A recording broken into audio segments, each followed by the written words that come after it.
मैं प्लम्बर हूँ मोहतरमा। दिलान क्या कर रही हो? मुझे तो ये। मैं तुमसे बहुत मोहब्बत करता हूँ यास्मीन, बहुत मोहब्बत। मैं तुम्हें बता नहीं सकता यास्मीन।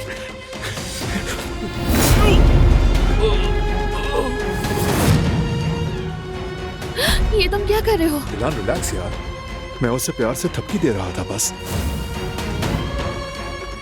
दिलान, जब उसे शाहिद के हॉस्पिटल आने का पता चला तब से अजीब बिहेव कर रही है। तुम फिक्र मत करो, तुम्हारी अम्मी तुम्हें सबसे बचाएंगी। कोई तुम्हारे करीब नहीं आ सकता।